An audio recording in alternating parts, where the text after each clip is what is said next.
ఆంధ్రప్రదేశ్లో ఎన్నికలు సరిగ్గా మరికొద్ది రోజుల్లోనే ఉన్నాయి. ఇంకొక 8 రోజులు అవుతే ఏపీలో ఎన్నికల పోలింగ్ తేదీ వచ్చేస్తుంది తేదీక. ఈ నేపథ్యంలో ప్రతిపక్షాలు విచ్చలవిడిగా కామెంట్లు చేస్తున్నారు. ప్రజలకు ఏది పడితే అది చెబుతూ అబద్ధాన్ని సైతం నిజం నిజం నిజం అనేటట్టుగా వాళ్ళు రుద్దుతున్నారు. దీన్ని తిప్పికొట్టడంలో అధికార పార్టీ కూడా ముందు వరుసలోనే ఉంది. కానీ ఇక్కడ అప్రమత్తంగా ఉండాల్సింది మాత్రం ఆంధ్రప్రదేశ్ ప్రజానికమే అన్నది క్లియర్గా తెలుస్తుంది. ఎందుకు ఏంటి అసలు? తాజాగా తెలుగుదేశం పార్టీ మొదటి నుంచి జగన్మోహన్ రెడ్డి గారిపై ఒక వ్యూహాత్మకంగా తప్పుడు సమాచారాన్ని ప్రజల్లోకి పంపే ప్రయత్నం చేస్తుందా? డెఫినెట్గా అవును అనే సమాధానం వస్తుంది.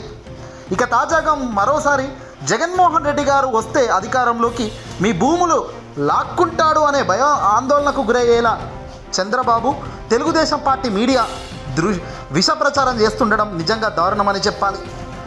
ల్యాండ్ టైటిలింగ్ యాక్ట్పై చంద్రబాబు తెలుగుదేశం మీడియా పూర్తిగా విషం చిమ్ముతున్నారు. అయితే దీనికి తాజాగా ముఖ్యమంత్రి జగన్మోహన్ రెడ్డి గారు స్పష్టమైన క్లారిటీ ఇవ్వడం జరిగింది. ల్యాండ్ టైటిలింగ్ యాక్ట్పై ముఖ్యమంత్రి జగన్ ఫుల్ ఫ్లెడ్జ్డ్గా స్పీచ్ల్లో చెప్పుకొచ్చారు.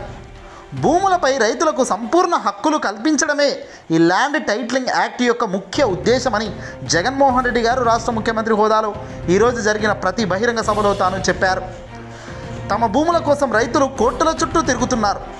ఈ సమస్య లేకుండా భూములకు ప్రభుత్వం ఒక గ్యారంటీ ఇవ్వడమే ఈ చట్టమని జగన్ తెలిపారు. జగన్ భూములు లాక్కుంటారని, జగన్ చేతిలో మీ భూములు ఉంటాయని పూర్తిగా మభ్యపెట్టేలా చంద్రబాబు మీడియా తప్పుడు సమాచారాన్ని ప్రజల్లోకి పంపిస్తుంది. ఒకరి వ్యక్తిగతమైన భూమి ఏ అధికారమో చెలాయిస్తున్న ఏ రాజో తన దగ్గర పెట్టుకునేందుకు రాజ్యాంగం ఒప్పుకుంటుందా అన్నది ఆలోచన చేయాలి ముందుగా. అలాంటి హక్కులు ఉంటాయా? లీగల్గా అలా ఆప్షన్ ఉంటుందా? డెఫినెట్గా ఉండదు. అది రాష్ట్ర ముఖ్యమంత్రి అయినా, దేశ ప్రధాని మంత్రి అయినా ప్రజల యొక్క ఆస్తులపై ఎవ్వరికి హక్కు ఉండదు. కానీ ఇక్కడ జగన్మోహన్ రెడ్డి గారు ల్యాండ్ టైటిలింగ్ యాక్ట్ ద్వారా రేపొద్దున సమస్యలు రాకుండా ఉన్న సమస్యలు తీరడానికి వీలుగా తెచ్చిన ఒక యాక్టే ఈ ల్యాండ్ టైటిలింగ్ యాక్ట్. ఎందుకంటే గడిచిన 20 ఏళ్ళుగా, గడిచిన 30 ఏళ్ళుగా చాలామంది భూముల కొట్లాటల్లో కోర్టులో మగ్గుతున్నాయి. 20 ఏళ్ళు 30 ఏళ్ళు అటు భూమి కొనకుండా ఇటు అమ్మకుండా ఇరువురు గొడవలతోనే కోర్టుల చుట్టూ వెళ్ళి డబ్బులు ఖర్చు చేసుకుంటున్న వైద్యాన్ని రాష్ట్ర వ్యాప్తంగా చాలామంది దగ్గర ఈ పరిస్థితిని ముఖ్యమంత్రి గారు గమనించిన తర్వాతే ఒక మార్పు తేవాలి, ఇలా కమ్మింగ్ జనరేషన్లో ఇబ్బంది రాకూడదనే జగన్మోహన్ రెడ్డి గారు ఈ నిర్ణయం తీసుకోవడం జరిగింది. ఇక్కడ కొనేవాడికి అమ్మేవాడికి మధ్యగా భూములకు ప్రభుత్వం అనేది ఒక గ్యారంటీగా ఉంటుంది అనడమే ఈ ల్యాండ్ టైటిలింగ్ యాక్ట్లో భాగం. దీంట్లో చంద్రబాబు చెబుతున్న సూక్తులు అబద్ధాలు ప్రజలు నమ్మబాకండి. వాస్తవానికి ఇక్కడ ప్రజలకు ఒక్కటి ఆలోచించండి. ఒకరి భూము ఎవరో సీఎంఓ ఎవరో పిఎంఓ వచ్చి లాక్కునేంత స్థాయి ఆ శక్తి ఈ డిజిటల్ యుగంలో ఉంటుందా? డెఫినెట్గా ఉండదు. మరి అలాంటి టైంలో భయం ఎందుకు? అందులో కేవలం రాష్ట్ర వ్యాప్తంగా ప్రభుత్వమే మనకు అండగా ఉండి మన భూమిని కాపాడుతుంది అంటే అంతకన్నా ఆనందం మరొకటి ఉంటుందా? ఈరోజు కోర్టులకు వెళ్ళాలి. కోర్టుల్లో ఏ సంవత్సరం ఎప్పుడు కేసు ఎక్కితే అది ఎప్పుడు తీరుతుందో అన్నది ఎవ్వరం చెప్పలేం. మరి ఇలా చెప్పలేని కోర్టుల చుట్టూ తిరగడం కన్నా కోర్టు మెట్లు ఎక్కకముందే మన సమస్య తీరుతుంది అంటే ఎంత ఆనందం. మరి దీన్ని ఎందుకు ఈ రకంగా దుష్ప్రచారం చేస్తున్నారు? అసలు ఇక దీని విషయానికి వస్తే కనుక సంచలన ప్రకటనలు వైసీపీ ప్రభుత్వం మొదటి నుంచి చెబుతూనే ఉంది.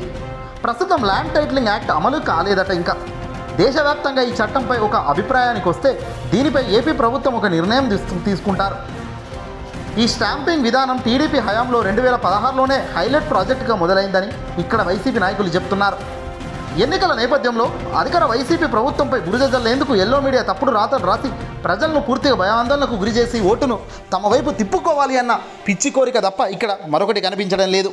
తెలుగుదేశం పార్టీ ప్రభుత్వం హయాంలో 2002లో వీఆర్ఓ వ్యవస్థను రద్దు చేసి వీరందరినీ పంచాయతీరాజ్ వ్యవస్థలో కలిపేశారని తెలుసు. ఆ సమయంలో రెవెన్యూ అధికారులు రికార్డు నిర్వహణ బాధ్యతలో అనుభవం లేని పంచాయతీ సెక్రటరీలకు కూడా అప్పచెప్పడంతో చాలా తప్పిదాలు జరిగాయట.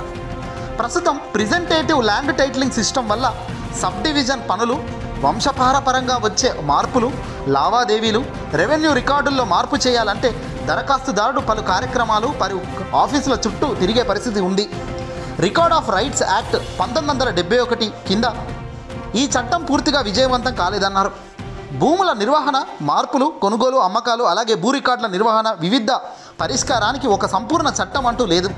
వీటన్నిటి కోసమే అనేక చట్టాల మీద ఆధారపడాల్సి వస్తుంది. చట్టాల్లో కొన్ని కేంద్ర ప్రభుత్వం మరికొన్ని రాష్ట్ర ప్రభుత్వాలు చేసినవని తెలుసు.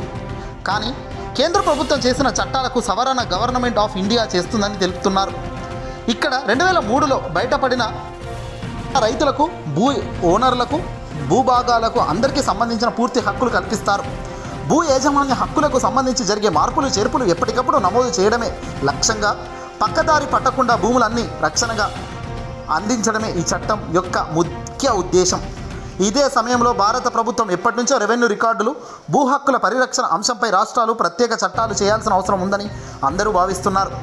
అన్ని స్థిరాస్తులు, వ్యవసాయేతర భూములు, ఇంటి స్థలాలు, అపార్ట్మెంట్స్, కేంద్ర రాష్ట్ర ప్రభుత్వాలకు, వివిధ సంస్థలకు చెందిన భూములు, ఇవన్నీ సమగ్ర సమాచార సేకరణ, నిర్వహణ వ్యవస్థ ఏర్పాటు, వివాదాలు లేని భూ యాజమాన్య హక్కుల నిర్ధారించడానికి ఎప్పటి నుంచో ప్రయత్నాలు జరుపుతున్నారు.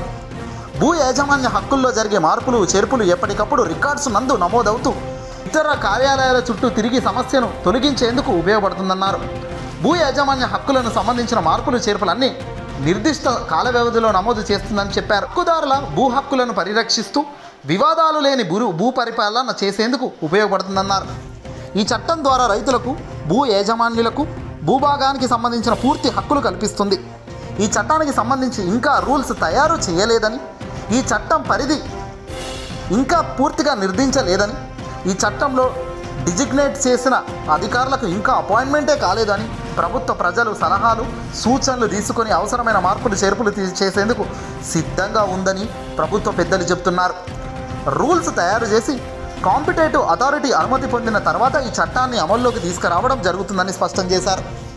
న్యాయవాదుల సంఘాలు, వ్యక్తులు ఆంధ్రప్రదేశ్ హైకోర్టులో రీట్ పిటిషన్, ప్రజా ప్రయోజనాల వ్యాజ్యాలు దాఖలు చేయగా ఆ పిటిషన్ అన్నిటినీ విచారించి ఈ చట్టాన్ని ప్రస్తుతం అమలు పరచడం లేదని తెలిపారు. తదుపరి ఉత్తర్వులు ఇచ్చే వరకు ప్రస్తుతం పెండింగ్లో ఉన్న కేసులను విచారిస్తూ కొత్త కేసులను కూడా తీసుకోవాల్సిందిగా సివిల్ కోర్టులకు ఆదేశించినారు. ఇంకా రీసర్వే పూర్తి కాలేదని, దేశవ్యాప్తంగా ఈ చట్టంపై ఒక అభిప్రాయానికి వచ్చిన తర్వాత ఏపీ ప్రభుత్వం ఈ చట్టం అమలుపై నిర్ణయం తీసుకుంటుంది తప్ప దీంట్లో హడావుడి ఏమీ లేదని, కానీ ఎన్నికల్లో దీన్ని వాడుకుందామని ల్యాండ్ టైటిలింగ్ యాక్ట్పై విపక్షాలు రాద్ధాంతం ఒక అర్ధరహితమని, ఇది ప్రజలు కరెక్ట్గా నమ్మకూడదని, ప్రజలకు ఇది జరిగినా జరగకపోయినా మెయిన్ ఇంటెన్షన్ మాత్రం ప్రజల కోసం, ప్రజల రక్షణ కోసం మాత్రమే తప్ప ఇది ఎవరో ఒక వ్యక్తి వచ్చి భూములను లాక్కునేందుకు కాదు అన్న విషయం గమనించాలని ఇక్కడ తాజాగా ధర్మాన చెప్పుకొచ్చారు.